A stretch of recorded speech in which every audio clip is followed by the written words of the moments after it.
রাতে আমি, আপু, দুলাভাই আর দুলাভাইয়ের বোন মিলে অনেক রাত পর্যন্ত আড্ডা দিয়েছি। তাই ভাবলাম সকাল 10টার আগে হয়তো আর ঘুম ভাঙবে না। মনে সুখে ঘুমিয়ে পড়লাম। ও মা, সকাল 6টা বাজতে না বাজতেই আমার ফোনে একের পর এক রিং বেজে চলেছে। সকাল সকাল মনটা একদম খারাপ করে দিল। যাই হোক, নাম্বার না দেখে ফোন রিসিভ করলাম, বাট আমি হ্যালো বলার আগেই ওপাশ থেকে বকাঝকা শুরু করে দিয়েছে। আমি বিছানা থেকে হুড়মুড় করে উঠে বসলাম। কণ্ঠটা চেনা চেনা লাগলো, তাই ফোনের স্ক্রিনের দিকে তাকিয়ে দেখি কুত্তি নামে সেভ করা। তার মানে আমার বেস্ট ফ্রেন্ড জান্নাত ফোন দিয়েছে। কি হয়েছে বল? এভাবে বলছিস কেন? আমি তোর বাসার নিচে দাঁড়িয়ে আছি, তাড়াতাড়ি বের হ। পারবো না রে দোস্ত, আম্মু ডাকতেছে, বাসায় অনেক কাজ।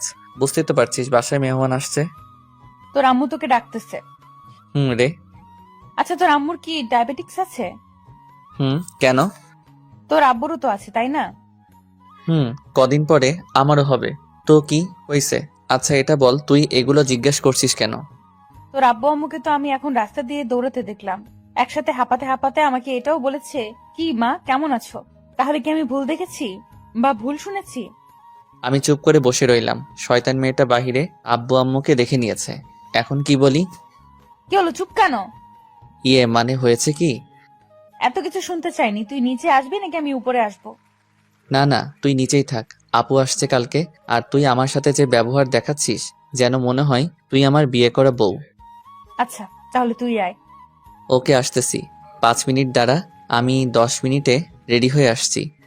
গুনে গুনে আধা ঘন্টা পর বের হয়েছি। এতক্ষণ শুধু জানালার ফাঁকা জায়গা দিয়ে জান্নাতের অপেক্ষা করতে করতে কেমন ছটফট করছে এগুলো দেখলাম। নিচে নামতেই জান্নাত আমার শার্টের কলারটা চেপে ধরলো। আজ কেমন যেন জান্নাতকে একটু বেশি সুন্দর লাগছিল। জান্নাত এমনিতে বেশ সুন্দরী মেয়ে, আর আজকে তো রাগে লাল হয়ে গেছে, তাই আরো সুন্দর লাগছিল। জান্নাত বলে উঠল, কুত্তা, আমাকে এতক্ষণ অপেক্ষা করালি কেন? আর বলিস না, বাসায় দুলাভাই আসছে, এটা নিশ্চয়ই জানিস। তো বের হতে যাব, এমন সময় দুলাভাই এসে হাজির। আমাকে বলে, হ্যাঁ কোথায় যাও এত সকালে? কি করতে যাও? নানা রকমের প্রশ্নের উত্তর দিয়ে আসতে লেট হয়ে গেছে, সরি। বুঝেছি। কি বুঝলি? এই যে এত মিথ্যা কথা তো ঠোঁটের ডগায় থাকে। আচ্ছা চল, অনেক দেরি হয়ে যাচ্ছে। বেচারাটা হয়তো অপেক্ষা করতে করতে শেষ হয়ে যাচ্ছে। ওয়েট ওয়েট, এই বেচারাটাকে? ও বুঝেছি, আজকে আবার নতুন কারোর সাথে দেখা করতে যাচ্ছিস। হুম, বুঝে গেছিস তাহলে। বুঝবো না আবার? আটা ময়দা তো কম মাখিসনি। চুপ শয়তান, মূর্খামি করবি না। এগুলো হলো মেকআপ, কোনো আটা ময়দা না। হুম, জানি। আচ্ছা এটা যেন তোর কত নাম্বার রিলেশন? 16 নাম্বার।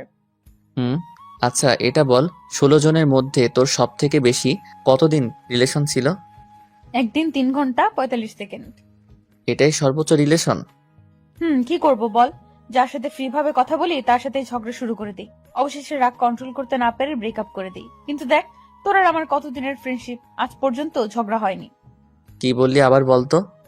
ঠিক তা না, ঝগড়া হয় ঠিক আছে, কিন্তু আমি জানি তুই কিছু মাইন্ড করিস না। তুই ওরকম ছেলেই না। ও আচ্ছা আচ্ছা, আমি ওরকম ছেলেই না, তবে কি রকম ছেলে শুনি? এখন দেখছি আমাকে নিয়েও গবেষণা করা শুরু করে দিয়েছিস। বেশি কথা না বলে তাড়াতাড়ি পা চালা। এমনিতেই অনেক দেরি হয়ে গেছে, আজকে ফার্স্ট মিট ওর সাথে, তাই আর দেরি করা যাবে না। রেস্টুরেন্টে গিয়ে দেখি জান্নাতের সাথে দেখা করবে বলে ছেলেটা বসে আছে। ছেলেটা জান্নাতকে দেখেই হাঁ করে এক দৃষ্টিতে তাকিয়ে রয়েছে। আমি বললাম, কি ভাই, এত সুন্দরী মেয়ে আগে কখনো দেখেননি বুঝি? না ভাই, আগে এত সুন্দরী মেয়ে কখনো দেখিনি। পরি, একদম পরি। ছেলেটা জান্নাতের গুণগান করা শুরু করলো। এক কথায় ন্যাকামো যাকে বলে। ছেলেটি জান্নাতকে বলে, তোমার ঠোঁটের নিচের তিলটা অনেক সুন্দর, চোখ নাক ঠোঁট তো মাশাল্লাহ, চুলগুলো তো অনেক লম্বা লম্বা দেখা যাচ্ছে। জান্নাতের দিকে তাকাতেই দেখি এত প্রশংসা শুনে আরো বেশি করে ভাব নিচ্ছে। অবশ্য ছেলেটা ঠিকই বলেছে। এতদিন তো ভেবেছি জান্নাতের এসব কিছু শুধু আমার একারই ভালো লাগে, তবে এখন দেখছি এগুলো তো সবার নজরে। কিন্তু এসব কিছু আর সহ্য হচ্ছে না, তাই ছেলেটাকে বললাম, আরে ভাই আপনি কি একটু থামবেন? ছেলেটা চুপ হয়ে গেল। জান্নাতকে বললাম, ছেলে পছন্দ হয়নি, ওঠো এখান থেকে। কেন, কি হয়েছে? ভালোই তো আছে। মিষ্টি মিষ্টি কথা বললেই তো তোর কাছে ভালো, কিন্তু এরকম ন্যাকামো করা ছেলেদেরকে আমার একদমই পছন্দ না। তুই পছন্দ করে কি করবি? রিলেশন তো আমি করব। ও আচ্ছা, রিলেশন তুই করবি, আমার কি তাই না? তাহলে আমাকে সকাল সকাল ঘুম থেকে তুলে এখানে নিয়ে আসলি কেন? আমাকে কি তোর বডিগার্ড পাইছিস? তোর বাপে আমাকে টাকা দিয়ে রাখছে তোর দেখাশোনা করার জন্য। আরো অনেক কথা শুনিয়ে রেস্টুরেন্ট থেকে বেরিয়ে পড়লাম। বের হতেই দেখি পিছন পিছন জান্নাতও চলে আসছে। কি আসতেছিস কেন? যা না পিরিত কর গিয়ে। আরো কিছু বলতে যাব কিন্তু জান্নাত আমার মুখ চেপে ধরে বলল, চুপ শয়তান, অনেক কথা শুনিয়েছিস, আর না। আর একটা কথা বললে খুন করে ফেলবো এই বলে দিলাম। আমি বললাম, হাত সরা আমার মুখ থেকে। এত পারফিউম কেউ দেয় নাকি, তাও আবার হাতে? হুম, বাপের টাকা বেশি হয়েছে তাই নষ্ট করছি, তাতে তোর কি? হুম, আমি তো ফকিন্নি, আমার বাপের টাকা নাই তাই না? আচ্ছা এটা বল, আমি 16টা ছেলের সাথে দেখা করছি, সেখান থেকে তুই কয়টায় সাথে আমার ব্রেকআপ করাইছিস? আর আমি নিচ থেকে কয়টায় ব্রেকআপ করছি? 15 বার আমি ব্রেকআপ করিয়েছি ফার্স্ট মিটেই, আর একবার আমি এসেছিলাম না, তাই সেদিন তো রিলেশন হয়েছিল, কিন্তু ঝগড়া করে পরদিনই তুই ব্রেকআপ করে দিয়েছিস। তাহলে বুঝ আমার রিলেশন তুই ব্রেকআপ করিস, তারপরও কি তোকে না নিয়ে কখনো কার সাথে দেখা করেছি? আজকে তো এমনিই তোকে একটু রাগালাম। ও, আচ্ছা হুসাইন, আমার কপালে কি প্রেম নাই, নাকি প্রেমের কপাল আমার নেই, কোনটা? জানি না। ভালো ছেলে কোথায় পাবো যাকে তুই নিজে পছন্দ করে আমাকে দিবি? জানি না। আচ্ছা তুই কিন্তু ততটাও খারাপ না, আর তোকে দেখে অনেক মেয়ে ক্রাশ খায়, অনেক আগে থেকে দেখে আসছি, ভাবিস না পাম দিচ্ছি। তো তাহলে তুই আমার হয়ে যা না প্লিজ। নাকের মধ্যে একটা ঘুষি মেরে চোখা নাক ভুতা করে দিব। তুই শুধু আমার খুব ভালো একটা ফ্রেন্ড, সো ভুলেও অন্য কিছু হওয়ার চিন্তাও করবি না, কারণ আমি তোকে ওসব নজরে কখনো দেখিনি। দূর, আমি তো মজা করছিলাম। কিন্তু জান্নাতের চোখ মুখে ফুটে উঠেছে ও আমাকে পছন্দ করে, বাট ফ্রেন্ডশিপ নষ্ট হওয়ার ভয়ে কিছু বলতে পারছে না। সেদিনের মতো বাসায় চলে আসলেও মনের মধ্যে একরকমের খুঁতখুঁত সৃষ্টি হচ্ছে, কারণ জান্নাতের সাথে আমার অনেক দিনের ফ্রেন্ডশিপ, প্রায় 4 বছরের কাছাকাছি। তবে এত লম্বা সময়ও কখনো বুঝতে পারিনি জান্নাত আমাকে ভালোবাসে। ও এত রিলেশন করতে চায় কিসের জন্য সেটা এখন বুঝতে পেরেছি। জান্নাত দেখতে চাই ও রিলেশন করলে আমি কোনো রিয়্যাক্ট করি কিনা। আমি সত্যি খুব বোকা, এতদিন পর এত বড় সত্যিটা জানতে পেরেছি। এগুলো ভাবতে ভাবতে সিঁড়ি দিয়ে উপরে উঠছিলাম, এমন সময় দুলাভাইয়ের বোন আখির সাথে ধাক্কা লাগলো। আমি খুব ভালো করেই বুঝেছি এটা হঠাৎ ধাক্কা না, আখি ইচ্ছে করে দিয়েছে। কি চোখে দেখেন না নাকি? সরি। সরি মানে? এভাবে হবে না। আপনি বলেন আমার ভুল হয়েছে, প্লিজ মাফ করে দেন। ওকে মাফ করে দিয়েছি, এবার যেতে দাও। উফ, আমি কিভাবে ক্ষমা চাইতে হয় সেটা বলছি। আমি আর কিছু না বলেই রুমে এসে দরজা লক করে দিলাম। কিছুক্ষণ পর সিগারেট খেতে ছাদে গেলাম, গিয়ে সিগারেট জ্বালিয়ে খেতে লাগলাম। এমন সময় ছাদে আখির উপস্থিতি টের পেলাম। পিছন ফিরে দেখি সত্যি আখি দাঁড়িয়ে আছে। আপনি সিগারেট খান? কেন, চোখে দেখেন না? খাবেন নাকি? খাবো, কিন্তু কোথাও পাই না, তাই খেতেও পারি না। আর যখন হাতের কাছে পাইছি তখন আর ছাড়ছি না। ওকে আসো, খেয়ে নাও। আখির হাতে সিগারেট ধরিয়ে দিলাম। আখির হাত রীতিমতো কাঁপতে শুরু করে দিয়েছে। হইছে হইছে, আর খেতে হবে না, বুঝে গেছি তুমি কত পারবে। এই বলে আখির হাত থেকে সিগারেটটা নিয়ে আমি খেতে লাগলাম, আর ওর দিকে তাকিয়ে হাসতে থাকলাম। রাগে আখির চোখ মুখ লাল হয়ে গেছে। হঠাৎ করেই আমার হাত থেকে সিগারেট মুখে নিয়ে জোরে একটা টান মারলো আখি। এরপর কি আর বলবো, 80 বছরের বুড়ার মতো কাশতে শুরু করলো। কাশতে কাশতে শ্বাস নিতেও পারছে না। আমাকে বলে, আপনি এগুলো খান কেমন করে? শয়তান, আগুন দেখে ভয় পায় আর আগুন মুখে নিয়েছো, তাহলে তো এরকম হবেই তাই না? কি? আমাকে শয়তান বললেন? আমি কখন তোমাকে শয়তান বললাম? আপনার কথাই বুঝে নিয়েছি। ও তাই বুঝি। আমি আজকেই ভাইয়াকে বলে দেব আপনি সিগারেট খান। তোমার ভাই আমার সাথে বসে সিগারেট খায়, ওকে? আর তুমি যে একটু আগে সিগারেট টানছিলে ওইটা আমি ভিডিও করে রেখেছি।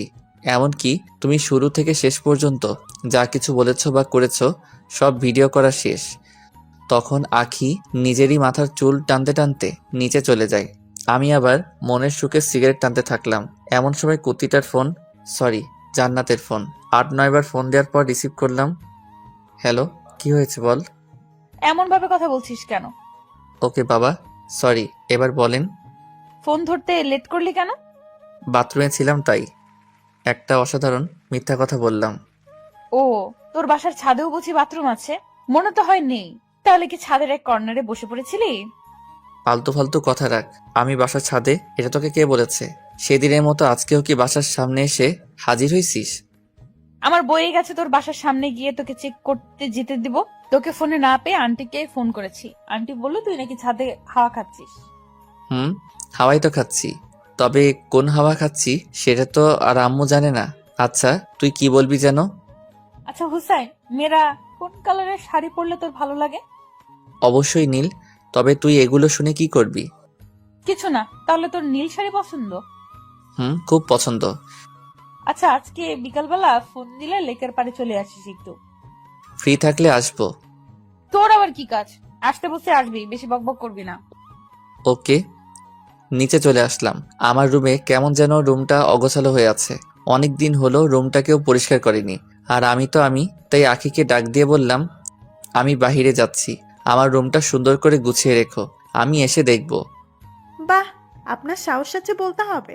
আমার রুম আম্মুকে দিয়ে গুছাই আর আপনি আমাকে বলছেন? তাছাড়া আমি এই বাসার মেহমান, সো আমাকে এইসব বলে লাভ নেই। আমি গেলাম। ও কাজ করবে না তাহলে? না, করব না তো। তো আমি সিগারেট খাওয়ার ভিডিওটা সবাইকে দেখিয়ে আসি। প্লিজ না না, এরকম করবেন না। ভাইয়া আমাকে একদম মেরে ফেলবে। তাহলে চুপচাপ আমি যে কাজগুলো দিয়েছি ওগুলো করতে থাকো। অসহায় অবশ একটা মেয়ে পেয়ে এইরকম অত্যাচার। চুপ, তুমি অবুঝ। তাড়াতাড়ি কাজ শেষ করো, আমি একটু পরেই আসছি। আমি চলেই যাচ্ছিলাম, এমন সময় আঁকি গুনগুন করে বলতে থাকলো। এই জন্য ছেলেদের বিশ্বাস করতে নেই। আমি ওর কথায় কান না দিয়ে বাইরে চলে আসলাম ফ্রেন্ডের সাথে আড্ডা দিতে। তবে আমার সব ফ্রেন্ড কিছুদিন হলো সবাই খারাপ নেশায় আসক্ত হয়ে গেছে। কেউ প্রেমে ব্যর্থ হয়ে, আবার কেউ কেউ শখের বশে খেতে গিয়ে নেশায় আসক্ত হয়ে গেছে। মানুষ মাত্রই অভ্যাসের দাস। আপনি কিছুদিন একটা কাজ করবেন, হোক সেটা ভালো কিংবা খারাপ, সেটার প্রতি আপনি একটু হলেও আসক্ত হয়ে পড়বেন। ফ্রেন্ডের সাথে আড্ডা দিচ্ছি, এমন সময় জান্নাতের ফোন রিসিভ করতেই, কই রে তুই? এই তো বাহিরে ফ্রেন্ডের সাথে আড্ডা দিচ্ছি। তাড়াতাড়ি লেকের পাড়ে চলে আয়। আমি বাইক নিয়ে 5 মিনিটের মধ্যে লেকের পাড়ে পৌঁছে দেখতে পেলাম জান্নাত নীল শাড়ি পরে বসে আছে। জান্নাতকে দেখতে এতটাই সুন্দর লাগছিল যে আমি বাইক সহ মাটিতে পড়ে গেলাম। এটা দেখে জান্নাত হাসতে শুরু করে দিল। ওর হাসি দেখে আমার চোখ কপালে উঠে গেল। মানুষ এতটা সুন্দর করে হাসতে পারে জানা ছিল না। আমি বাইকটা তুলে হাত পা থেকে ধুলাবালি সরিয়ে জান্নাতের কাছে যেতে লাগলাম। যত কাছে যাচ্ছি ততই যেন বুকের ভিতর ঝড় উঠে যাচ্ছে। জান্নাতের পাশে বসে কোনো কথা না বলে এক দৃষ্টিতে জান্নাতকে মন ভরে দেখছি। কি হলো, এভাবে কি দেখছিস? তোকে দেখছি। ঠিক তখনই হালকা হিমেল হাওয়া বাতাসে জান্নাতের চুলগুলো আমার মুখের উপর আছড়ে পড়ল। জান্নাতের চুলের মাতাল করা সুঘ্রাণ আমাকে এক প্রকার পাগল করে দিচ্ছিল। আমি জান্নাতকে বললাম, আমি যদি এখন জ্ঞান হারিয়ে ফেলি তাহলে আমাকে একটু কষ্ট করে বাসায় দিয়ে আসিস তো। অবশ্যই। আর তুই আমার দিকে এভাবে ড্যাব ড্যাব করে তাকাবি না, আমার লজ্জা লাগে। এই বলে জান্নাত ওর হাত দিয়ে আমার চোখ দুটো ঢেকে দিল। কিছুক্ষণ এভাবে জান্নাতের পাশে চুপচাপ বসে থাকার পর জান্নাত বলে উঠল, কুত্তা, তোর কি আজকের দিনের কথা একটুও মনে নেই? আজকে কি যেন? আজকের এই দিনে তোর সাথে আমার পরিচয় হয়েছিল। গত 4 বছর আগে তোর ওয়ালেট হারিয়ে গিয়েছিল, আমি তোর ওয়ালেট খুঁজে দিয়েছিলাম। সেই দিন থেকেই আমাদের এতদিনের ফ্রেন্ডশিপ। তোর কি এগুলো কিছুই মনে নেই? আমি মাথা চুলকাতে চুলকাতে বললাম, হ্যাঁ আছে তো। বাল আছে। পচা কথা বলবি না। আচ্ছা, এখন আমার যেতে হবে, আমি আজ উঠি। এত সহজে তো ছাড়ছি না। আজকে আমাদের ফ্রেন্ডশিপের 4 বছর পূর্ণ হলো। এজন্য তোকে আজ রেস্টুরেন্ট নিয়ে খাওয়াবো, যত পারিস, পুরোটাই আমার ট্রিট। তাই? তাই এবার চল তো। না রে, আমার আজ সময় নেই। তোকে একটা চিরকুট দিব, এটা বাসায় গিয়ে খুলবি। আমি চিরকুট নিয়ে পকেটে যত্ন সহকারে রেখে দিয়ে বললাম, এবার চল।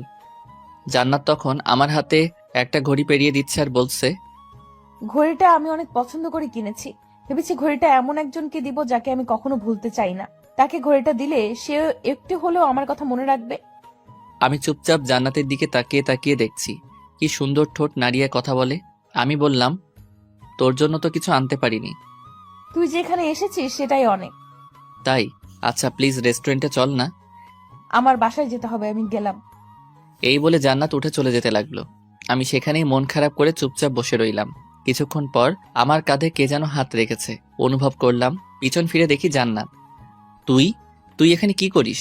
তোর তো বাসায় থাকার কথা। বাবা, এত রাগ? এতটাই রাগ, বাট আফসোস এই রাগ ভাঙানোর মানুষটা পেলাম না। কেন, আমি আছি কি করতে? আমার রাগ উঠার কারণটাই তো তুই। ও আচ্ছা, আগে জানতাম না, এখন বুঝিয়ে দিলি। ওকে, আমি সত্যি সত্যি চলে যাচ্ছি। জান্নাত আবারও চলে যাচ্ছিল। আমি জান্নাতের হাত ধরে হ্যাচকা টান দিয়ে আমার পাশে বসিয়ে জান্নাতের গালে ঠাস ঠাস করে 2টা থাপ্পড় দিলাম। তুই আমাকে মারলি কেন? আমি জান্নাতের প্রশ্নের উত্তর না দিয়ে চুপচাপ সেখান থেকে বাইক নিয়ে চলে যাচ্ছিলাম। এমন সময় জান্নাত বাইকের পিছনে উঠে বসলো। খুব ক্ষুধা লেগেছে, রেস্টুরেন্টে নিয়ে চল, খাবো। আমি মুচকি হেসে বললাম, গুড গার্ল। তুই আর কথা বলবি না, তুই আজকে আমাকে মারছিস। সো চুপচাপ গাড়ি চালা। আচ্ছা সরি। সরি মানে কি? হ্যাঁ, এই বলে আমার পিঠে ইচ্ছে মতো কিল ঘুষি মারতে লাগলো। একটু ব্যথা লাগেনি, কারণ নরম হাতের ঘুষিগুলাও নরমই লাগছে। জান্নাতকে নিয়ে রেস্টুরেন্টে গেলাম। জান্নাত রেস্টুরেন্টে গিয়েই একের পর এক অর্ডার করতে থাকে। এরপর আস্তে আস্তে খাওয়া শুরু করলো। আমি এখনো খাওয়াই শুরু করিনি, এর মধ্যে ওর অর্ধেক খাওয়া শেষ।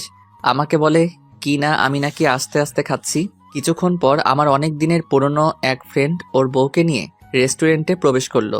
এখন ওরা দেশের বাইরে থেকে কবে আসছে জানি না, তবে আমাকে দেখেই আমার দিকে ছুটে আসলো আর বলল, কিরে, কেমন আছিস? ও আমার কথা মনে আছে তাহলে? কাজের অনেক চাপ, তাই তেমন একটা খোঁজ খবর নিতে পারি না। ভালো। আচ্ছা দোস্ত, ভাবি কিন্তু অনেক কিউট। ভাবি মানে? তখন জান্নাত লজ্জায় মাথা নিচু করে ফেললো। আমি কিছু বলতে যাব এমন সময়, এই যে শুনেন, হুসাইন কিন্তু অনেক ভালো একটা ছেলে, কখনো কারোর সাথে রিলেশন করেনি। আমরা যখন একসাথে লেখাপড়া করেছি তখন হুসাইনকে অনেক মেয়ে অফার দিয়েছে, তবে ও কখনো এসব রিলেশনে যায়নি। তাই বলছি, এমন কোনো কাজ করবে না যাতে ও মনে কষ্ট পায়। জান্নাতকে উদ্দেশ্য করে বলল। জান্নাত মাথা নেড়ে হ্যাঁ বলল। আমি তো পুরো অবাক হয়ে গেলাম। আমার ফ্রেন্ডের সামনে এমন ভাব নিচ্ছে যেন সত্যি সত্যি ও আমার বিয়ে করা বউ। আচ্ছা থাক, পরে দেখা হবে, আজ একটু কাজে এসেছিলাম এখানে। আর জান্নাত, আপনাকে নীল শাড়িতে অনেক সুন্দর দেখাচ্ছে।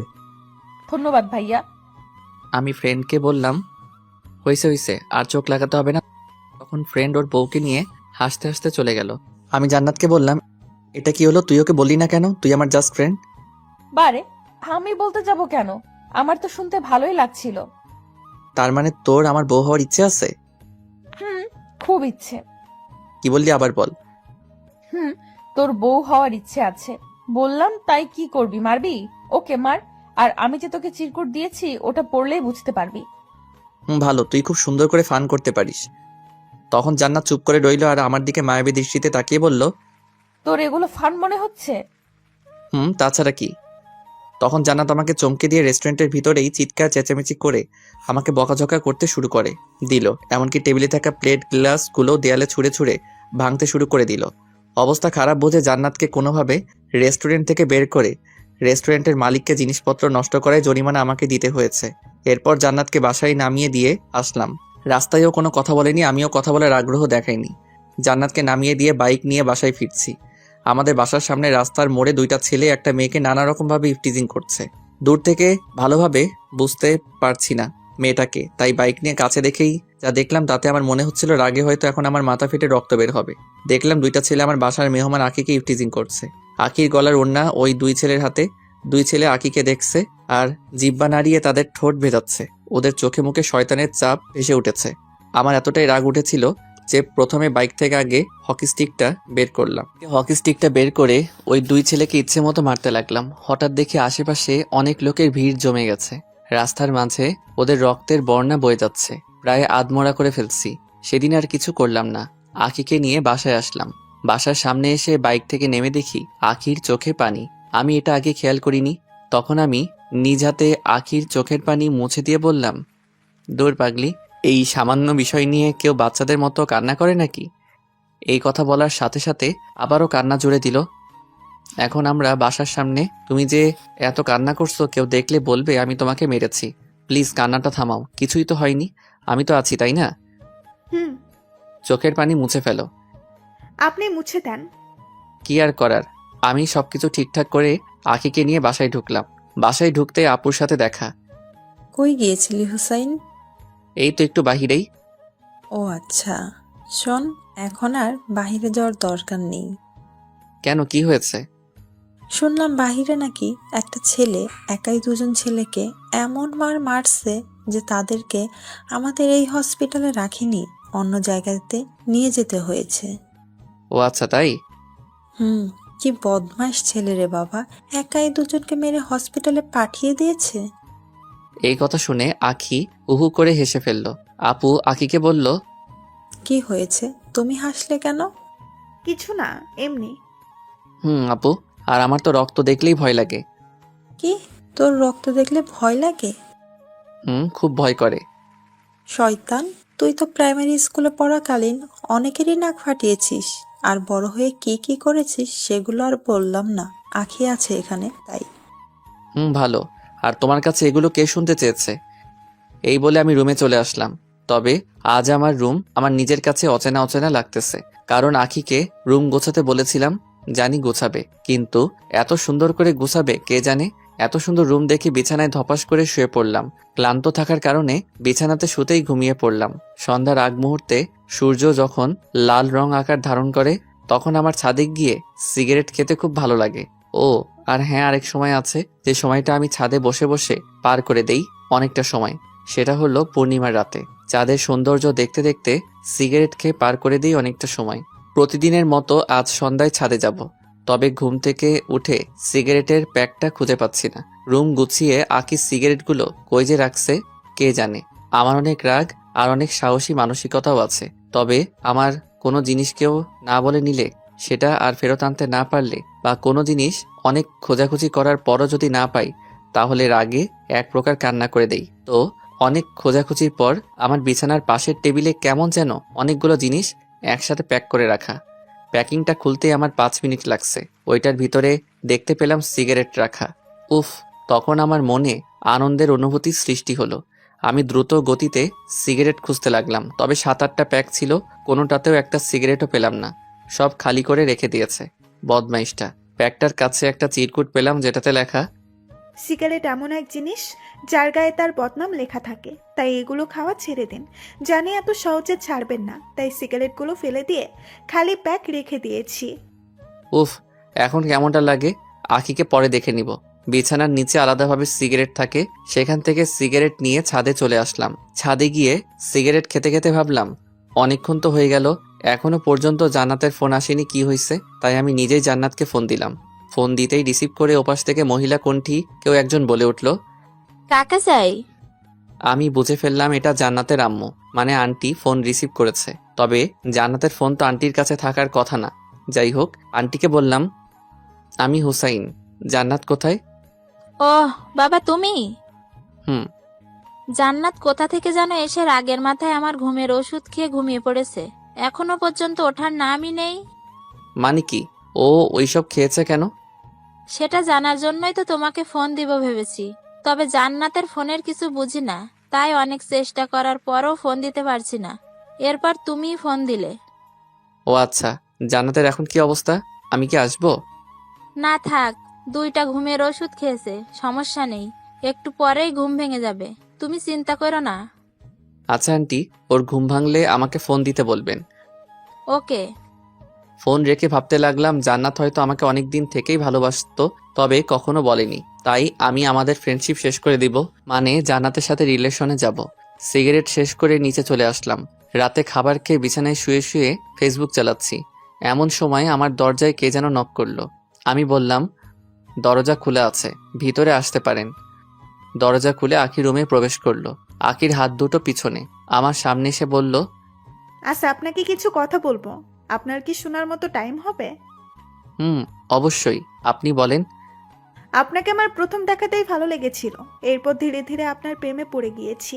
এখন সবসময় আপনার কথাই ভাবি। সত্যি বলতে আপনাকে আমি প্রচুর ভালোবেসে ফেলেছি। দেখো আখি, এটা কখনোই সম্ভব না। এত কিছু জানি না, আপনাকে ভালোবাসি এটাই জানি। এই বলে হাত বাড়িয়ে ফুল দিল। আমি ফুলটা নিয়েছি, কারণ হলো ফুল তো কোনো দোষ করেনি। আখি হাসতে হাসতে আমার রুম থেকে চলে গেল। ঠিক তখন মনে পড়ল, জান্নাত আমাকে একটা চিরকুট দিয়েছিল, ওইটা প্যান্টের পকেটে রেখেছি। পকেট থেকে চিরকুটটা বের করে পড়তে শুরু করলাম। চিরকুটটা ছিল এমন, দেখ হুসাইন, আমি তোকে অনেকদিন থেকেই ভালোবাসি। যদিও তোর কাছে এটা শুধুমাত্র ফ্রেন্ডশিপ, তবে আমার কাছে না। কারণ আমি তোকে ভালোবাসি, আর ভালোবাসি বলেই তোকে দেখিয়ে রিলেশন করতে চেয়েছি, যাতে তুই আমার প্রতি একটু সিরিয়াস হবি, এটা ভেবে। তোকে ভালোবাসি এটা অনেকদিন থেকেই বুকের মধ্যে চেপে রেখেছি, তবে আর পারছি না। বিশ্বাস কর, তোকে 1 মিনিটের জন্য আমার ভাবনা থেকে সরাতে পারি না। খুব ভালোবাসি রে তোকে, আর তোকে না পেলে আমি কি করব নিজেও জানি না। আরও অনেক কিছু লেখা ছিল। এখন আমি তো পড়ে গেলাম বিপদে। 2 নৌকার এক মাঝি কখনো হয় না। হতো যদি আমি প্লে বয় হতাম, বাট আমি অমন না, কি করব কিছু বুঝতে পারছি না, মাথায় কাজ করছে না। অনেকটা সময় চলে গেল, এখনো পর্যন্ত জান্নাতের কোনো ফোন পেলাম না। এখন রাত 4টা বাজে, আর ভালো লাগছে না, তাই বাইক নিয়ে বেরিয়ে পড়লাম জান্নাতের বাসার উদ্দেশ্যে। 10 মিনিটে পৌঁছেও গেলাম। জান্নাতের বাসার সামনে দাঁড়িয়ে জান্নাতকে ফোন করতে থাকলাম। 10-12 বার ফোন দেওয়ার পর জান্নাত ফোন রিসিভ করলো। কি হয়েছে বলেন? আমার কিছু হয়নি, কিন্তু তোর কি হয়েছে? তুই নাকি ঘুমের ওষুধ খাইছিস। তো আপনার কি? আমার কি মানে? আর তুই আমাকে আপনি করে বলছিস কেন? তাহলে কি বলবো? আচ্ছা দেখেন, আমার আপনার সাথে কথা বলতে ভালো লাগছে না, সো বাই। ভালোভাবে কথা বলছি, ভালো লাগে না? নিচে নাম, কথা আছে। পারবো না। এই বলে ফোন রেখে দিল। হঠাৎ জান্নাতের এতটা চেঞ্জ আমার কেমন যেন সহ্য হচ্ছিল না, তাই ওদের বাসার ভিতরে গেলাম। দরজা নক করতেই আন্টি দরজা খুলে দিল। বাবা তুমি আসো, ভিতরে আসো। আমি ভিতরে প্রবেশ করলাম। আচ্ছা হুসাইন, জান্নাত কাউকে কি ভালোবাসে বা প্রেমে ব্যর্থ হয়েছে? তুমি তো ওর বিষয়ে সব জানো। আরে না, তেমন কিছু না। জানোই তো, মেয়েটা আমার অনেক জেদি। ওর বাবা তো ব্যবসার কাজে বাইরে গিয়েছে, তাই জান্নাতকে নিয়ে আমার অনেক চিন্তা হয়। কখন যে কি করে বসে পাগলি মেয়েটা। আপনি চিন্তা করেন না, আমি আছি তো। হুম। জান্নাত কোথায়?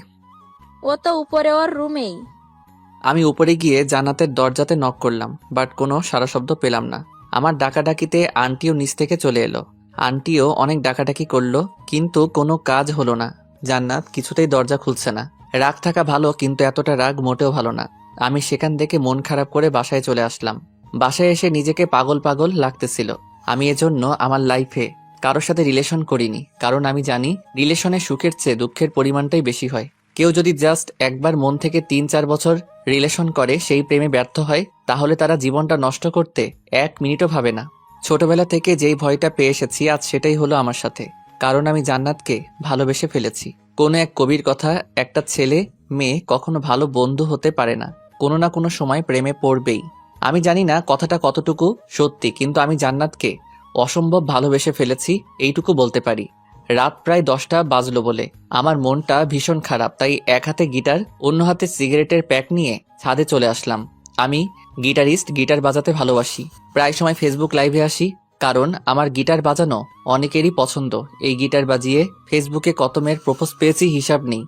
কিন্তু সত্যি বলতে, ভালোবাসায় বিশ্বাস না করা আমি আজকারও ভালোবাসার অভাবে ভুগছি। যাই হোক, আজকে আর লাইভে গেলাম না। আমাদের ছাদ থেকে চাঁদটা খুব সুন্দর দেখা যায়, তাই গিটার বাজিয়ে সিগারেট খাচ্ছি।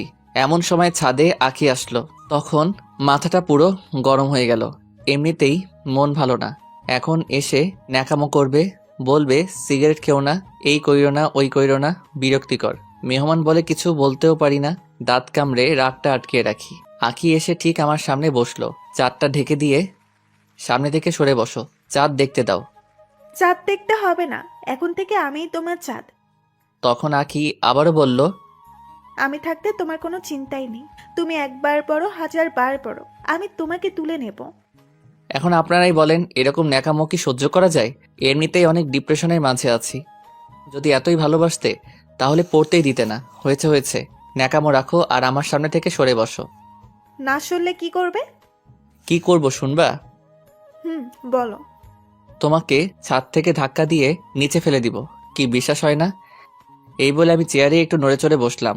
আখি ভয় পেয়ে হুড়মুড় করে সেখান থেকে উঠে অন্য জায়গাতে চলে গেল। আখি দূর থেকে বলল, আপনি এমন কেন? কেমন?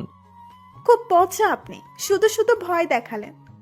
শুধু শুধু না কাছে আসলেই বুঝবা, শুধু শুধু নাকি সত্যি সত্যি।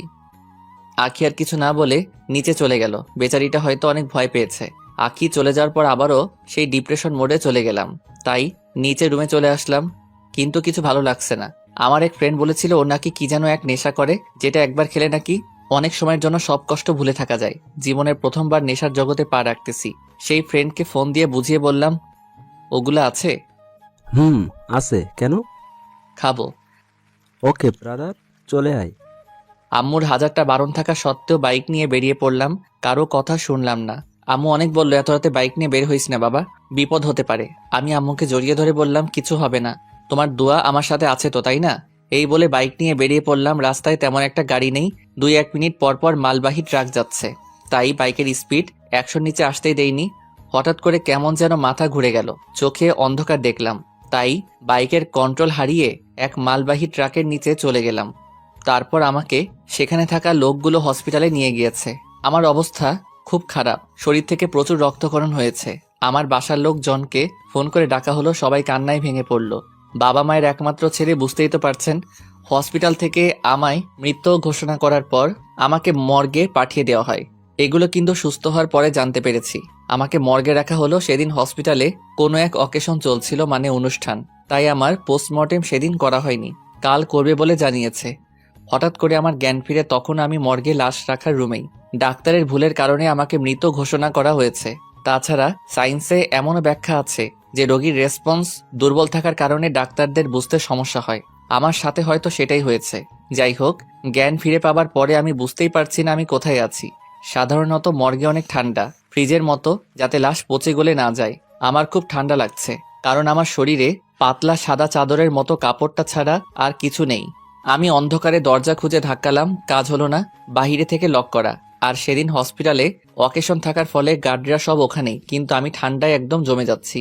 রুমটা পুরো অন্ধকার, কিছু দেখতে পাচ্ছি না। এই রুমে অনেক লাশ রাখা আছে। আমি তাদের শরীরের চাদরের মতো কাপড়গুলো একসাথে করে আমার গায়ে জড়িয়ে নিলাম। তবে আমি তখনও বুঝিনি এটা কিসের কাপড়, হাতের কাছে যা পেয়েছি তাই কুড়িয়ে নিয়েছি। তখনও আমার মাথায় জান্নাতের কথা ঘুরপাক খাচ্ছে, আর ভাবছি কখন যে সকাল হবে। এরকম আর বেশিক্ষণ থাকলে এবার সত্যি সত্যি মরে যাব। মরে যাব। মর্গে অসহায়ের মতো ঠান্ডায় কাঁপতে কাঁপতে আবারও জ্ঞান হারিয়ে ফেললাম।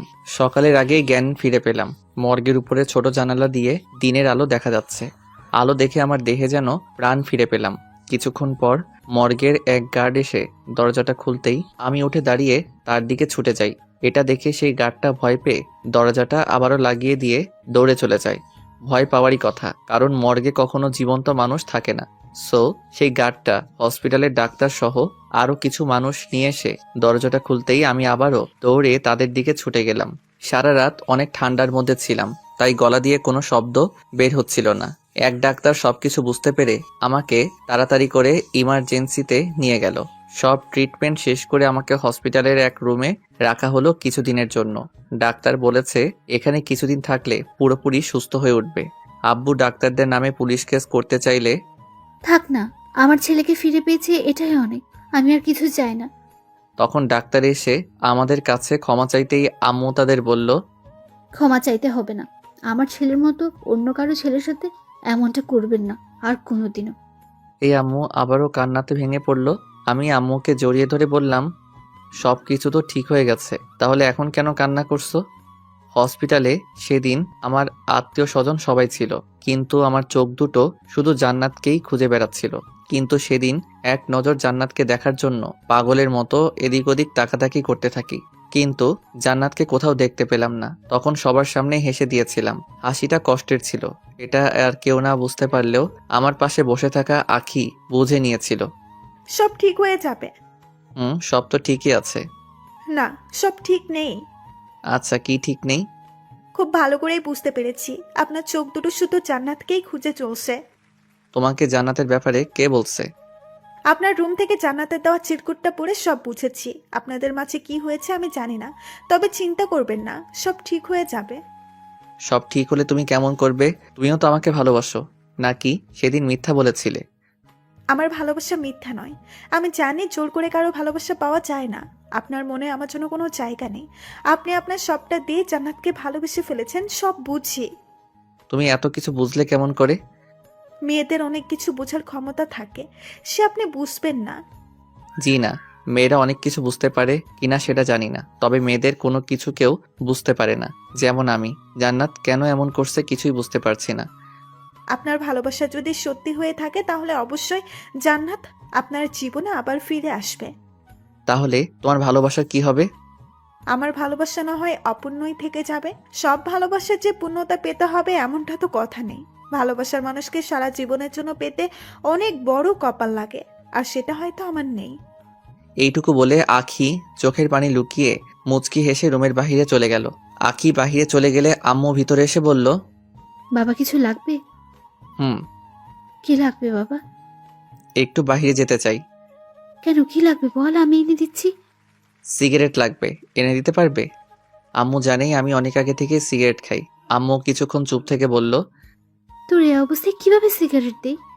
প্লিজ মা, আর পারতেছি না, একটা খেলে কিছু হবে না। আচ্ছা, দেখছি কি করা যায়। কিছুক্ষণ পর আখিকে দিয়ে একটা প্যাকের ভিতরে একটা সিগারেট আর একটা ম্যাচ পাঠিয়ে দিয়েছে। এসব দেখে আখি বলে উঠল, আপনার তুলনা হয় না। আপনার আম্মুর সাথে আপনি এতটা ফ্রি আগে জানতাম না। আমি আস্তে আস্তে উঠে ওয়াশরুমে গিয়ে সিগারেট খেয়ে আসলাম। এইভাবে 2 দিন চলে গেল। ডাক্তার এসে বলল, হোসাইন ঠিক হয়ে গিয়েছে, তবে কিছু ঔষধ লিখে দিচ্ছি, ওগুলো ঠিক মতো কিছুদিন খেলে পুরোপুরি সুস্থ হয়ে উঠবে। আচ্ছা, আমার ছেলেকে বাসায় নিয়ে যেতে পারবো কবে? কাল সকালে, তবে আজ বিকালেও নিয়ে যেতে পারেন, সমস্যা নেই। কখন বাসায় যেতে চাও বাবা? এখনই যাব। এখন যেতে পারবে না। আচ্ছা, তাহলে আমরা বিকেলের দিকে বাসায় যাব। আমি মাথা নেড়ে হ্যাঁ বললাম। বিকেলের দিকে আমাকে বাসায় নিয়ে আসা হলো। সন্ধ্যার দিকে জান্নাতের কথা খুব মনে পড়ছিল। শরীরটাও তেমনভাবে ঠিক হয়নি। আমি সকল রাগ অভিমান ভুলে পায়ে হেঁটে জান্নাতের বাসার উদ্দেশ্যে বেরিয়ে পড়লাম। জান্নাতের বাসার সামনে যেতেই দেখতে পেলাম জান্নাতের রুমের লাইট অফ, কিন্তু এখন জান্নাতের রুমের লাইট অফ থাকার কথা না। আমি দরজাতে নক করার সাথে সাথে আন্টি দরজা খুলে দিল। তুমি অসুস্থ, তো এত কষ্ট করে এখানে আসার কি দরকার ছিল? হসপিটালে আমাকে সবাই দেখতে এসেছিল, আপনিও ছিলেন, কিন্তু জান্নাত আসেনি কেন? ওর কি কোনো সমস্যা হয়েছে? আন্টির মুখের দিকে তাকিয়ে লক্ষ্য করলাম আন্টি কোনো কিছু আমার কাছ থেকে লুকাচ্ছে। না বাবা, তেমন কিছু না। আন্টি আমাকে নিয়ে জান্নাতের রুমে গেল। আন্টি লাইট অন করতে দেখতে পেলাম জান্নাত ঘুমাচ্ছে। তবে এটা সে আগের জান্নাত না, অনেক শুকিয়ে গিয়েছে। চোখের নিচে কালো কালো ছাপ পড়ে গিয়েছে। আমি জান্নাতের পাশে বসে জান্নাতের মাথায় হাত রাখতেই ওর ঘুম ভেঙে গেল। জান্নাত বিছানায় উঠে বসে আমাকে বলল, কেমন আছিস? ভালো। তবে তোর এই অবস্থা কেন? এমনি, ও কিছু না, বাদ দে। আচ্ছা, তোকে একটা কথা বলার ছিল। বল। 2 দিন পর আমার বিয়ে, সো আমার বিয়েতে তোকে কিন্তু আসতেই হবে। আমার মাথায় যেন আকাশ ভেঙে পড়ল। ডাক্তার বলেছিল আমি যেন কোনো কিছু চাপ না নেই। আমি নিজেকে সামলে নিয়ে বললাম, এটা কবে ঠিক হলো কিছুই তো জানলাম না। আমাকে না জানিয়ে বিয়ে ঠিক করে ফেলেছিস। আজ আমি না আসলে হয়তো আমাকে ছাড়াই বিয়েটা করে ফেলতি। আব্বুর ফ্রেন্ডের ছেলের সাথে হুট করে আমার বিয়ে ঠিক করে ফেলেছে, আমি বুঝতেও পারিনি। ও আচ্ছা, সমস্যা নেই, ওকে আমি অবশ্যই তোর বিয়েতে আসবো। আর কিছু বলতে পারলাম না, কখন যে আমার চোখের কোণে পানি জমে গিয়েছে বুঝতেই পারিনি। তাই সেখানে আর বেশিক্ষণ থাকলাম না, বাসায় চলে আসলাম। রাস্তা দিয়ে হেঁটে হেঁটে আসার সময় আমার চোখ দিয়ে অঝরে পানি ঝরছে।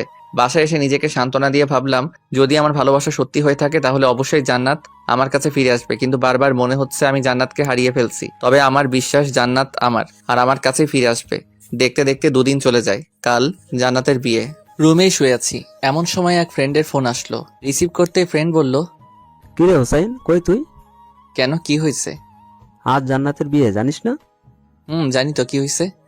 তো কি হয়েছে মানে? তুই যাকে নিয়ে স্বপ্ন দেখতি আর আমাদেরকে তোরা জান্নাতের গল্প শোনাইতি, আজ তার বিয়ে হয়ে যাচ্ছে, অথচ তোর কোনো চিন্তাই নেই। বাদ দে তো, আমার জাস্ট ফ্রেন্ড ছিল। বোকা ভাবিস না, সব জানি। তুই বাসা থেকে বের হ, আমি সব রেডি করে রাখছি। মানে কি রেডি করে রাখছস? জান্নাতকে উঠিয়ে নিয়ে আসবো। না থাকলে, আর জান্নাত আমার সাথে কখনো আসবে না। আসবে না মানে? অজ্ঞান করে নিয়ে আসবো, ভাব নেওয়ার জায়গা পাই না মেয়েটা। আচ্ছা বাদ দে তো এসব, এখন রাখছি। এই বলে আমি ফোন রেখে দিলাম। এমন সময় আম্মু রুমে আসলো। কি হয়েছে? কই কিছু না তো। তাহলে তোর চোখ বেয়ে পানি পড়ছে কেন? ও খেয়ালই করিনি, হয়তো চোখে কিছু ঢুকেছে। দরজার পাশে দাঁড়িয়ে সব শুনেছি। তুই অনেক বড় হয়ে গেছিস। ছোটবেলায় তো পিঁপড়ের কামড় খেয়ে আমার কাছে এসে কান্না করতি, আর এখন এত বড় মাপের কষ্ট লুকিয়ে আমার সাথে দিব্যি হেসে হেসে কথা বলছিস। তখন আর নিজেকে আটকে রাখতে পারলাম না। আম্মুকে জড়িয়ে ধরে কান্নার সুরে বললাম, মা, জান্নাতকে খুব ভালোবেসে ফেলেছি, হয়তোবা নিজের থেকেও বেশি। তো চিন্তা কিসের? তোর ফ্রেন্ডের সাথে গিয়ে উঠিয়ে নিয়ে আয়, পরে যা হবে আমি বুঝবো। তবে তোর কষ্ট দেখতে রাখছি না। জান্নাত যদি জাস্ট একবার বলতো যে আমাকে ও এখনো ভালোবাসে, তাহলে জান্নাতকে আমার কাছ থেকে কেউ আলাদা করতে পারতো না। বাট ও তো এখন আমাকে সহ্যই করতে পারে না, তাই যা হবার হবে, সব ভাগ্যের উপর ছেড়ে দিয়েছি। তাহলে এখন কি করবি? কিছু না, ভাগ্যে যদি থাকে তো জান্নাত ফিরে আসবে, আর না থাকলে যাক, বাদ দাও। সে তুই যা ভালো বুঝিস কর, তবে এভাবে মনমরা হয়ে বসে থাকবি না, আমার খারাপ লাগে। ওকে। আম্মু চলে গেলে আবার আঁকি ভিতরে আসতে চাইলে আমি বললাম, বাহিরে আর কেউ আছে? না। আচ্ছা, এখানে কি ইন্টারভিউ চলছে নাকি যে একের পর এক আসছো? এভাবে বলছেন কেন? আচ্ছা, চলে যাচ্ছি। না, কি বলবে বলে যাও। আজ আমি আমাদের বাসায় চলে যাচ্ছি, তাই বলতে আসছিলাম। এতক্ষণ আপনি আপনার আম্মুর সাথে কথা বললেন, তাই ভেতরে আসিনি। আখির কথা শুনে কিছুক্ষণ চুপচাপ বসে রইলাম। তারপর বললাম, আজকেই কেন যেতে হবে?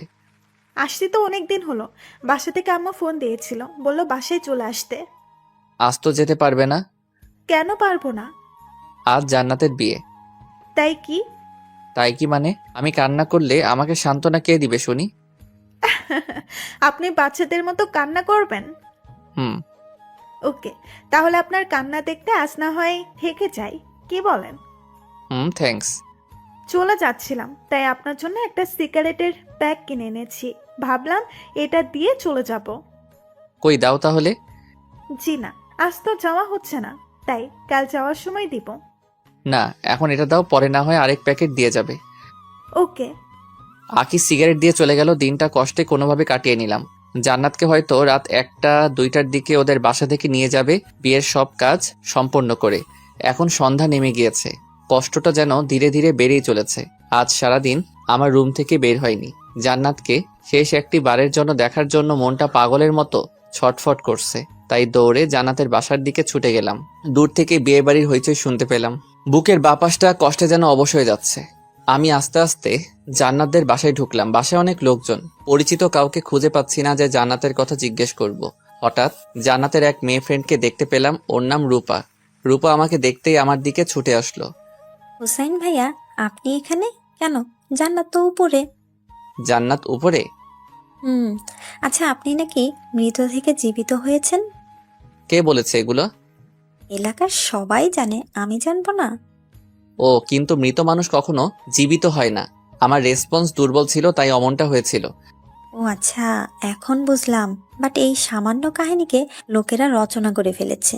আপনি নাকি কবর থেকে উঠে চলে এসেছেন। আরে এরকম অনেক কিছু বলেছে তারা। ও বাদ দাও। আচ্ছা, আমাকে একটু জান্নাতের কাছে নিয়ে যেতে পারবে? আপনি হলেন জান্নাতের বেস্ট ফ্রেন্ড, আপনাকে আমার নিয়ে যেতে হবে কেন? আপনি তো নিজেই যেতে পারেন। রূপার কথা শুনে জান্নাতের আর আমার সেই আগের মিষ্টি ফ্রেন্ডশিপের কথা মনে পড়ে গিয়েছে। কতই না সুন্দর ছিল সেসব দিনগুলো। এগুলো ভাবতে ভাবতে চোখের কোণে অনেকটা পানি জমে গিয়েছে। আমি রূপাকে বললাম, আচ্ছা তুমি যাও তাহলে। রূপা চলে গেলে আমি উপরে গেলাম। দরজার বাহির থেকে জান্নাতকে দেখতে পেলাম। জান্নাতের দিকে তাকিয়ে চোখ ফেরাতে পারছি না। জান্নাত এমনিতে অনেক সুন্দর, তার মাঝে আজ আবার বিয়ের সাজে। কখনো পরি দেখিনি, তবে পরিদের বিষয়ে যতটুকু শুনেছি তার থেকে জান্নাত কোনো অংশে কম নয়। সেখানে আর বেশিক্ষণ থাকতে পারলাম না। দ্রুত বাসায় চলে আসলাম। নিজের উপর এত রাগ হচ্ছিল বলে বোঝাতে পারবো না। কেন যে সেদিন জান্নাতের ভালোবাসা অবহেলা করেছি। সেদিন জান্নাতকে ফিরিয়ে না দিলে আজ হয়তো আমার এমন দিন দেখতে হতো না। রাগে আমার রুমের জিনিসপত্র ভাঙতে শুরু করে দেই। জিনিসপত্র ভাঙার শব্দ পেয়ে নিচ থেকে আম্মু আপু চলে আসে। আমাকে সান্ত্বনা দিয়ে তারা চলে যায়। আমাকে বলে ঘুম আসতে, তবে ঘুম আসছিল না বলে 3-4টা ঘুমের ওষুধ একবারে খেয়ে ফেলি। এখন আর বিছানায় উঠতে পারিনি। বিছানার নিচে ফ্লোরে ঘুমিয়ে পড়লাম। সকালে ঘুম থেকে উঠে অনুভব করলাম আমি বিছানাতে শুয়ে আছি। আমার কপালে কে যেন চুমু খাচ্ছে। চোখ খুলতেই দেখতে পেলাম জান্নাত আমার পাশে বসে কপালে চুমু দিচ্ছে।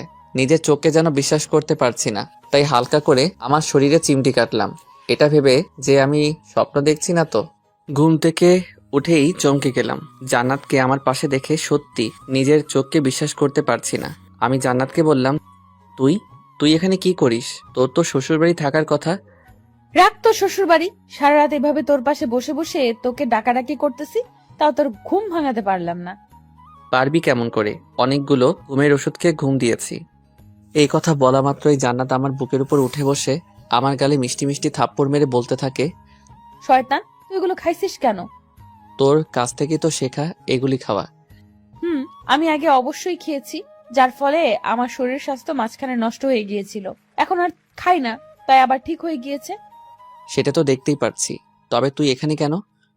তাহলে কোথায় থাকবো? শ্বশুর বাড়ি? হুম। আমার ভালোবাসা এত সস্তা মনে করিস? সস্তা না হলে বিয়ে করতে রাজি হয়েছিলি কেন? আবুর ফ্রেন্ডের ছেলের সাথে আমাকে জোর করে বিয়ে দিতে চেয়েছিল। আমি রাজি হয়েছি বলে আজ এখানে আসতে পেরেছি, না হলে কি? আমাকে আটকে রেখে জোর করে বিয়ে দিয়ে দিত। বুঝেছি, তবে আমাকে তো বলতে পারতি এসব কথা। বলবো কেন? তুই যে আমাকে প্রথমে অবহেলা করেছিস সেটা ভুলে গিয়েছি ভেবেছিস? কিচ্ছু ভুলিনি, তাই তোকে একটু শিক্ষা দিলাম। এটা একটু শিক্ষা, আর একটু হলে তো মরেই যেতাম। ভালো। ভালো। তবে তুই এখন আমার বুকের উপর থেকে নেমে অন্য জায়গাতে বস গিয়ে।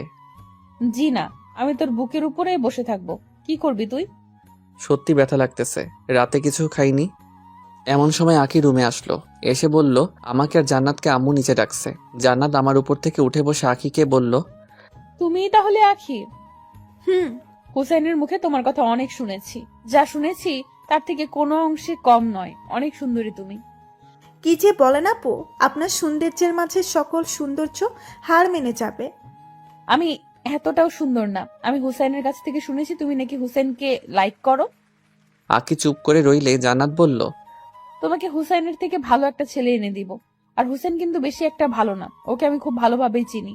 তবে মন থেকে ভালোবেসে ফেলেছি, কি আর করার, তাই ছুটে চলে আসলাম। ভালোই হয়েছে, আপনাকে ছাড়া উনি অনেক কষ্টে ছিল। আপনি আসাতে ওনার মুখে হাসি ফুটেছে দেখছি। আচ্ছা আমি নিচে গেলাম, আপনারা তাড়াতাড়ি করে নিচে আইসেন। ওকে, যাও, আসছি। আমি আর জান্নাত নিচে গেলাম। জান্নাত আম্মুর পায়ে সালাম করলো। আম্মু জান্নাতকে বলল, তুমি এখানে এসেছো, এটা তোমার বাসায় কি জানে? না, কেউ জানে না। তাহলে তো তাদের ফোন দিয়ে জানাতে হবে, তা না হলে তারা তো চিন্তা থাকবে। না, ফোন দিয়েন না। ফোন দিলে এসে আমাকে নিয়ে যাবে। সমস্যা নেই, এসেছো যখন নিয়ে যেতে পারবে না? আমি জান্নাতকে বললাম, চিন্তা করো কেন, আমি তো আছি, দেখি কেমন করে নিয়ে যাই। খুব ভয় করছে, আব্বু যে রাগী। সমস্যা নেই, আমি ফোন দিচ্ছি। আম্মু জান্নাতের বাসায় ফোন দিয়ে জানায়, জান্নাত আমাদের বাসায় তা জানালো। এরপর আম্মু আমাকে বলল, আচ্ছা, তোরা তাহলে গল্প কর, আমি আসছি। আমি জান্নাতকে নিয়ে উপরে চলে গেলাম। উপরে এসে জান্নাত আমাকে বলল, তুই রাতে কিছুই খাসনি? খেয়েছি তো। কি খাইছিস? এই ধর সিগারেট আর নেশা জাতীয় অনেক কিছু। এসব খেয়ে কি লাভ বলতো আমাকে? জানি না। ভালো, তুই থাক, আমি নিচ থেকে আসছি। কই যাস? নিচে। আবার পালিয়ে যাবি না তো? তখন জান্নাত আমার দিকে ভ্রু কুচকে কিছুক্ষণ তাকিয়ে থেকে আমাকে ভয় দেখিয়ে নিচে চলে গেল। কিছুক্ষণ পর আমার জন্য জান্নাত নুডলস করে নিয়ে এসে আমাকে খাইয়ে দিতে শুরু করলো। আমিও মনের সুখে খাওয়া শুরু করলাম। সব নুডলস কখন যে শেষ করে ফেলেছি নিজেও জানি না। আচ্ছা, নুডলস কে রান্না করেছে? কে আবার? আমি। ও, খুব ভালো হয়েছে, প্লিজ আবার করে নিয়ে আসবি। ওকে, যাচ্ছি। জান্নাত আবারও নুডলস করে নিয়ে আসলো। আমি জান্নাতকে বললাম, তুমি রাতে কিছু খেয়েছো? চিন্তায় ভালো লাগে না, আবার খাওয়া। তার মানে রাতে কিছু খাওনি? না। এর জন্যই তোমাকে আবার নুডলস করে আনতে বলেছি। কেন, তুমি খাবে না? আর কত খাবো, অনেক খেয়েছি। এখন তুমি হাঁ করো, আমি খাইয়ে দিচ্ছি। খাওয়া শেষ করতেই জান্নাত আমার বুকের মধ্যেই টি শার্টে মুখ মুছে বুকেই মাথা রেখে চুপচাপ বসে রইল। আমিও কিছু না বলে পাগড়িটাকে বুকে জড়িয়ে নিলাম। কিছুক্ষণ পর লক্ষ্য করলাম আমার টি শার্ট কেমন যেন ভেজা ভেজা লাগছে। জান্নাতের মাথা আমার বুকের উপর থেকে উঠাতে চাইলে জান্নাত আরো শক্ত করে আমাকে জড়িয়ে ধরলো। আমি কোনোভাবে জান্নাতের মাথা উঁচু করতেই দেখতে পেলাম জান্নাত কান্না করছে। কান্না করছো কেন? খুব ভয় করছে। কেন? কিছুক্ষণ পর যদি আব্বু এসে আমাকে নিয়ে যায়, যদি তোমাকে হারিয়ে ফেলি, তাহলে সত্যি সত্যি আমি কিন্তু সুইসাইড করবো, এটা জেনে রেখো। কি সব বলছো এগুলা? পাগল হয়ে গেছো নাকি? আর ভাবলে কেমন করে আমার কাছ থেকে তোমাকে কেউ আলাদা করতে পারবে? আসতে দাও তোমার ওই টাকলা বাপটাকে। তখনই নিচ থেকে আম্মু বলল, জান্নাতকে নিয়ে আয়, জান্নাতের বাবা এসেছে। জান্নাত আমাকে জড়িয়ে ধরে বলল, আমি যাব না, তুমি যাও। যাবে না মানে? এখন কিন্তু কোলে উঠিয়ে নিয়ে যাব। ওকে, চলো, আমার বিশ্বাস আছে তোমার উপর। নিচে আসলাম জান্নাতকে নিয়ে, তবে জান্নাত আমার পিছনে মুখ লুকিয়ে লুকিয়ে আসতে থাকলো। নিচে যেতেই দেখি জান্নাতের বাবা সহ আরো অনেকে এসেছে। সাথে কাল যার সাথে জান্নাতের বিয়ে হওয়ার কথা ছিল সেও এসেছে, তাও আবার বিয়ের সাজে। ছেলেটার নাকি জান্নাতকে খুব পছন্দ হয়েছে, তাই কাল থেকে জামাই সেজে ঘুরছে। জান্নাতকে পেলেই নাকি বিয়ে করে ফেলবে, যেখানে পাবে সেখানেই। কি আজব ক্যারেক্টার। যাই হোক, জান্নাতের বাবা তো রাগে আগুন, কারো কথাই তিনি শুনছেন না। ওনার এক কথা জান্নাতকে না নিয়ে এখান থেকে যাবেই না। জান্নাতের বাবা জান্নাতকে বলছে, তুমি যদি আমার সাথে না আসো তাহলে আর কখনো আমার বাসায় তোমার কোনো জায়গা হবে না। এত বড় কথা শুনেও জান্নাতের শরীরের একটা লোমও নড়ল না, মানে কোনো রিয়াক্টই করলো না এই কথা শুনে।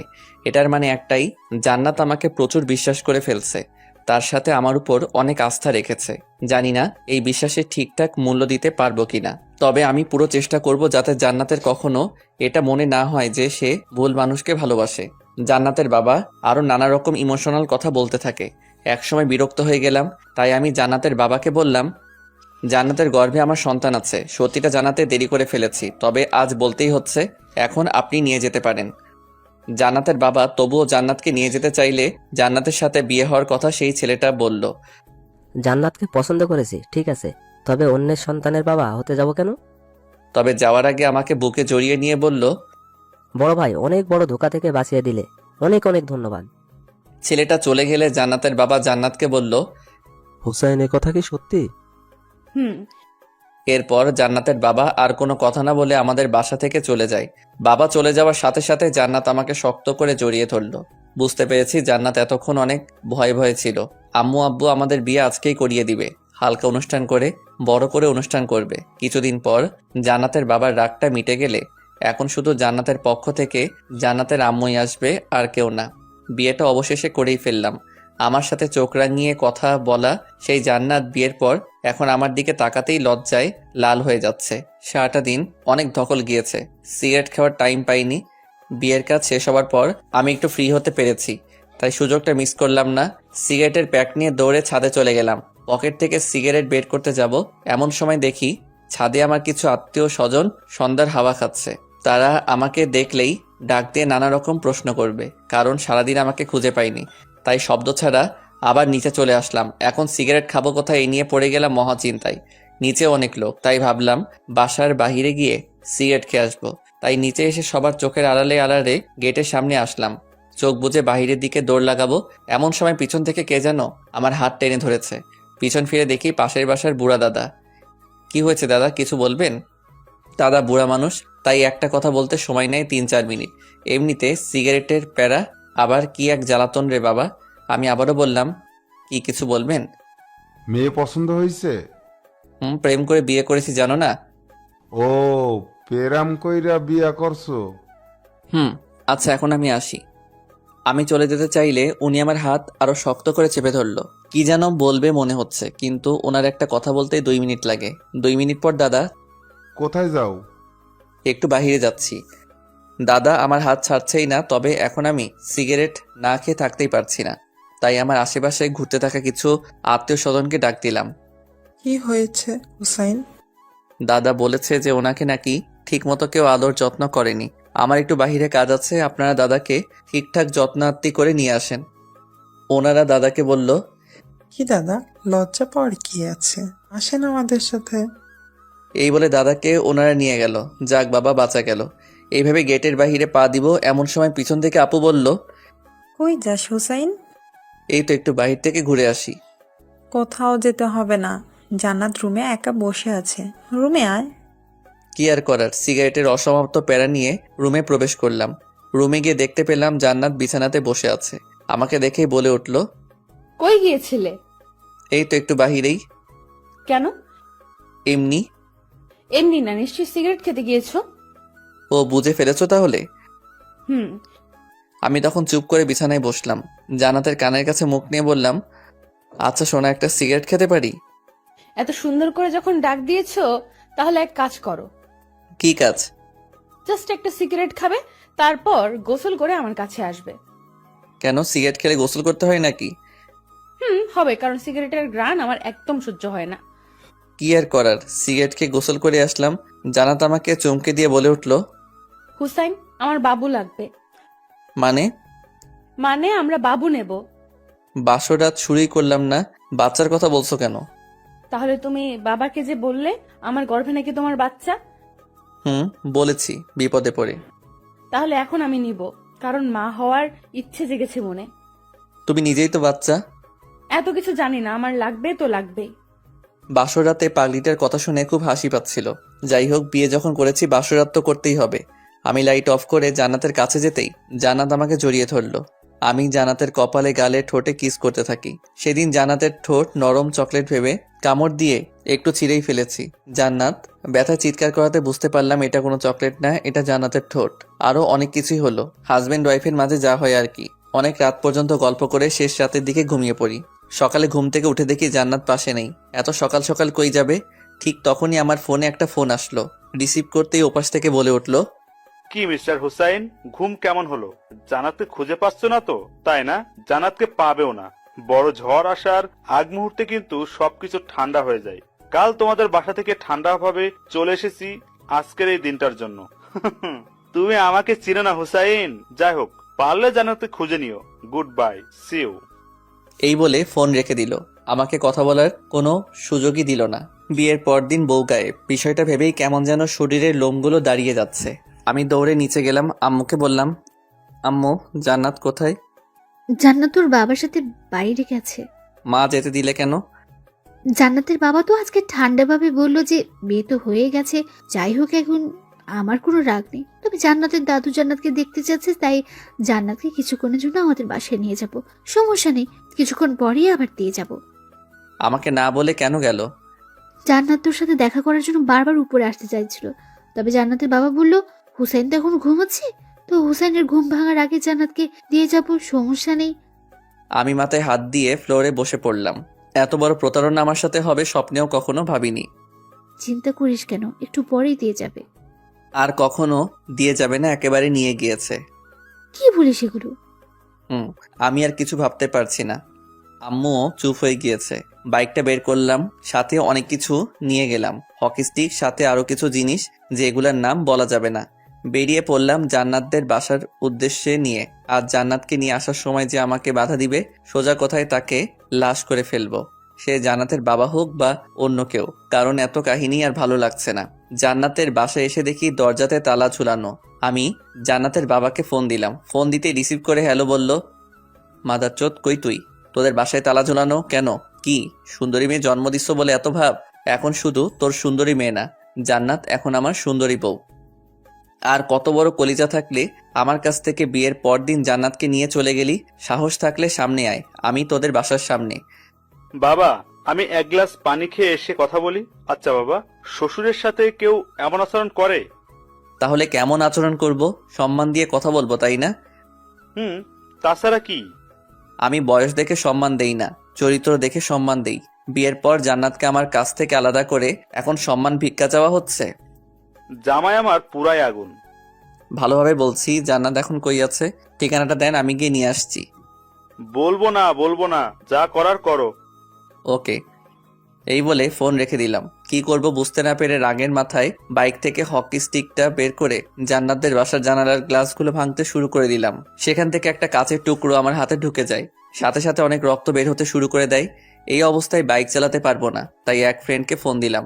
এরপর ও আমাকে হসপিটালে নিয়ে গিয়ে হাতের ভিতর থেকে কাচের টুকরো বের করে আরো ট্রিটমেন্ট করে। অনেক হয়েছে, এবার চল তোকে বাসায় নামিয়ে দিয়ে আসি। জান্নাতকে না নিয়ে আমি বাসায় যেতে পারবো না। তাহলে এখন কি করবি? আচ্ছা, ওই টাকলার বাচ্চা মানে জান্নাতের বাবা কোথায় চাকরি করে জানিস? চিনি তো। চল তাহলে ওনার অফিসে গিয়ে খোঁজ নেই, যদি কোনো তথ্য পাওয়া যায়। তো যেই কথা সেই কাজ, ও আর আমি মিলে চলে গেলাম। জান্নাতের বাবার অফিস থেকে কোনো তথ্য পেলাম না। তারা জানায় উনি নাকি 2 দিন হলো অফিসে আসছেন না। কি আর করার, এক আকাশ পরিমাণ ডিপ্রেশন মাথায় নিয়ে বাসায় ফিরলাম। বাসায় ঢুকতেই আমার চোখ কপাল উঠে গেল, কেননা দরজাতে নক করতেই জান্নাত দরজা খুলে দিল। আমি তো পুরো অবাক, এক দৃষ্টিতে জান্নাতের দিকে তাকিয়ে রইলাম। ভেতরে আসো। আমি ভিতরে যেতেই দেখি ও মা, জান্নাতের বাবা মা সহ জান্নাতের আরো কিছু কাজিন আমাদের বাসায় আমারই রুমে বসে আড্ডা দিচ্ছে। অথচ জান্নাতকে আমি সারা শহর খুঁজে বেড়াচ্ছি। আমাকে দেখেই আম্মু বলে উঠল, বলেছিলাম না জান্নাতকে একটু পরেই দিয়ে যাবে। আমি কিছু বললাম না, কারণ রাগের মাথায় জান্নাতের বাবার সাথে অনেক খারাপ আচরণ করে ফেলেছি, খারাপ ভাষায় গালিগালাজও করেছি। ভেবেছিলাম জান্নাতের বাবা হয়তো শয়তান টাইপের মানুষ, তবে এখন বুঝতে পারলাম উনিও আমার বাবার মতোই সহজ সরল। এখন জান্নাতের বাবার কাছে ক্ষমা চাইতে হবে, কিন্তু কি ভেবে সেটা বুঝতেছি না। কেউ কিছু বোঝার আগে আমি জান্নাতের বাবার কাছে গিয়ে মাথা নিচের দিকে ঝুঁকিয়ে বললাম, আমার ভুল হয়েছে, আপনি মজা করেছেন আর আমি এটা সত্যি ভেবেছি। কারণ হলো আমাদের বিয়েটা আপনার ইচ্ছের বিরুদ্ধে হয়েছে, তাই ভেবেছি সত্যি সত্যি আপনি জান্নাতকে নিয়ে গিয়েছেন। বিয়ের পরদিন এমন কিছু হবে কল্পনাও করতে পারিনি, তাই রাগের মাথায় আপনাকে অনেক কথা শুনিয়েছি। প্লিজ আমাকে আপনার ছেলে ভেবে মাফ করে দেন। জান্নাতের বাবা তখন উঠে দাঁড়িয়ে আমার কাঁধে হাত রেখে বলল, তোমার কোনো ভুল হয়নি, ভুল তো আমার হয়েছে। জান্নাতের কথায় কাজ করে জান্নাতকেও দাদু দেখতে চেয়েছিল বলে বাসায় নিয়ে আসছি। তুমি ঘুমাচ্ছিলে তাই আর বিরক্ত করিনি, ভেবেছি তুমি ঘুম থেকে ওঠার আগেই জান্নাতকে রেখে যাব। কিন্তু জান্নাত বলল তোমাকে ফোন দিয়ে ওসব কথা বলে পরীক্ষা নিতে চেয়েছিল। বিশ্বাস করো, জান্নাত লিখে দিয়েছিল আর আমি ওগুলো পড়ে পড়ে তোমাকে বলেছি। আমি মনে মনে ভাবলাম জান্নাতের কাছে শয়তানও হার মেনে যাবে, এটা তো সামান্য বিষয়। ও আচ্ছা, তাহলে পরীক্ষা নিয়ে কি বুঝলেন? আমি কি পরীক্ষায় পাশ করতে পেরেছি? পাস না, তুমি 100-তে 100 পেয়েছো। জানোই তো, জান্নাত ছাড়া আমার আর কোনো ছেলে মেয়ে নেই। ছোটবেলা থেকে জান্নাতের সব ইচ্ছে পূরণ করেছি, ওর বিয়েটা আমার ইচ্ছেতে দিব বলে। কিন্তু শয়তান মেয়েটা চালাকি করে ঠিক সময় বাসা থেকে বের হয়ে তোমার কাছে চলে এসেছে। তবে তোমাকে আমার খুব পছন্দ হয়েছে। শেষ কথা হলো, জান্নাত কিন্তু আমার খুব আদরি মেয়ে। আশা করব তুমি আমার থেকেও বেশি আদর করবে জান্নাতকে। অবশ্যই। আচ্ছা, আপনারা কথা বলেন। আমি জান্নাতকে নিয়ে পাশের রুমে গেলাম, কিছু কথা আছে ওর সাথে। জান্নাত যেতে চাইল না, কারণ ও বুঝে গিয়েছিল আমি অনেক রেগে আছি, আর বারবার আমার কাটা হাতটার দিকে তাকাচ্ছিল। কি হয়েছে এটা হয়তো বলার সাহস পাচ্ছে না, তো জান্নাতকে এক প্রকার জোর করেই পাশের রুমে নিয়ে গেলাম। জান্নাতের দিকে তাকাতেই চমকে গেলাম। ঝামেলা লাগিয়ে দিয়ে এখন এমনভাবে আমার দিকে তাকিয়ে রয়েছে যেন পৃথিবীর সব থেকে নিষ্পাপ মুখগুলোর মধ্যে একটা। সরি।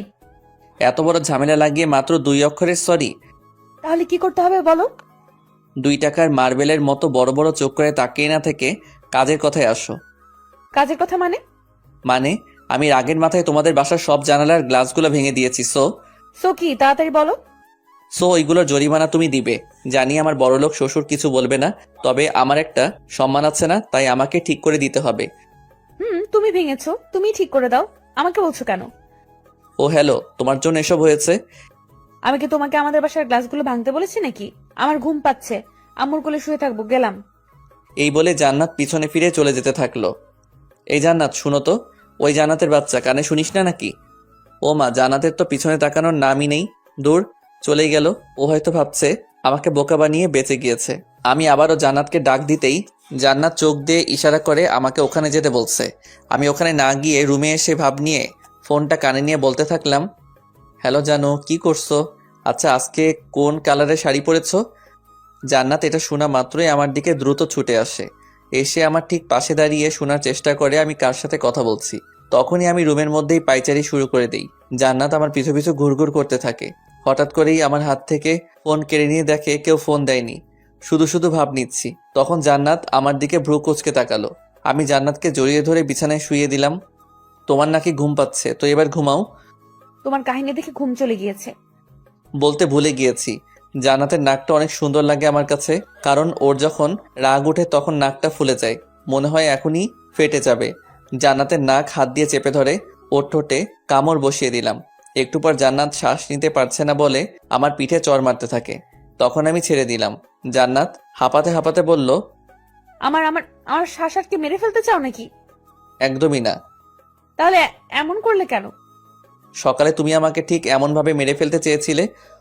কি বলো এসব? আচ্ছা, কেমন করে? অক্সিজেন ছাড়া মানুষ কি বাঁচতে পারে? না। তুমি সকালে আমার কাছ থেকে দূরে চলে গিয়ে তোমার বাবাকে দিয়ে যখন ওই সব কিছু বলিয়েছো, বিশ্বাস করো তখন আমার শ্বাস নিতে খুব কষ্ট হচ্ছিল, কারণ তুমি আমার অক্সিজেন। এই কথা বলার সাথে সাথে ধপাস করে জান্নাত আমাকে বুকে জড়িয়ে শক্ত করে ধরে চেপে ধরে বলল, সরি, আর কখনো এমন করব না, প্রমিস। ভালো। আচ্ছা, এক কাজ করো। কি কাজ? আবারও আগের মতো আমার ঠোঁটে কামড় দিয়ে শ্বাস আটকে মেরে ফেলো। আবারও কিস খাওয়ার ধান্দা? খুব চালাক, তাই না? কিন্তু আগের বার শুধু উদাহরণ দিতে কিস করেছি, সো আর দিতে পারবো না। এখন কিস দিবি না? ওই তুই করে বলবি না? কি করবি তুই? 101 বার বলবো তুই তুই তুই। মাত্র 4 বার হয়েছে, আরো 97 বার বল। এমন সময় পাশের রুম থেকে জান্নাতের বাবার ডাক শুনতে পেলাম। আজকে তাহলে আমরা আসি, কিছুদিন পর তোমাদের বিয়ের জন্য বড় করে অনুষ্ঠান পালন করব। ওকে। তবে অনেক চিন্তা হচ্ছিল, কারণ তারা তো বাসায় যেতেই দেখতে পারবে তাদের বাসার জানালার সব গ্লাস ভাঙা। সে যাই হোক, পরে দেখা যাবে।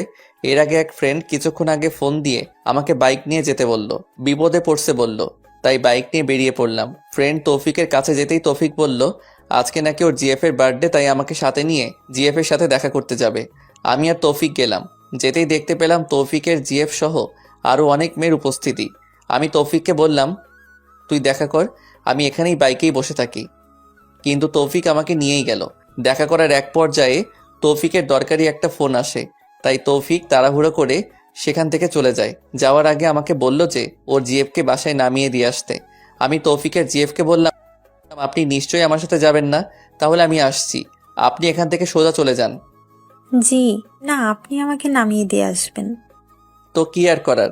তবে রাস্তায় উনি বলল ওনার এক ফ্রেন্ড নাকি আমাকে পছন্দ করেছে। পছন্দ করতেই পারে, এতে এমন কি হয়েছে? যদি বলি ভালোবাসে। বিয়ে করেছি এটা তৌফিক আপনাকে বলেনি? হুম, জানি। তাই কি হয়েছে? বউ থাকবে ঘরে আর গার্লফ্রেন্ড থাকবে বাইরে, সিম্পল। আমি এই কথা শুনেই বাইক থামিয়ে তৌফিকের জিএফকে বললাম, বাইক থেকে নামেন। কেন, কি হলো আবার? নামতে বলছি নামেন।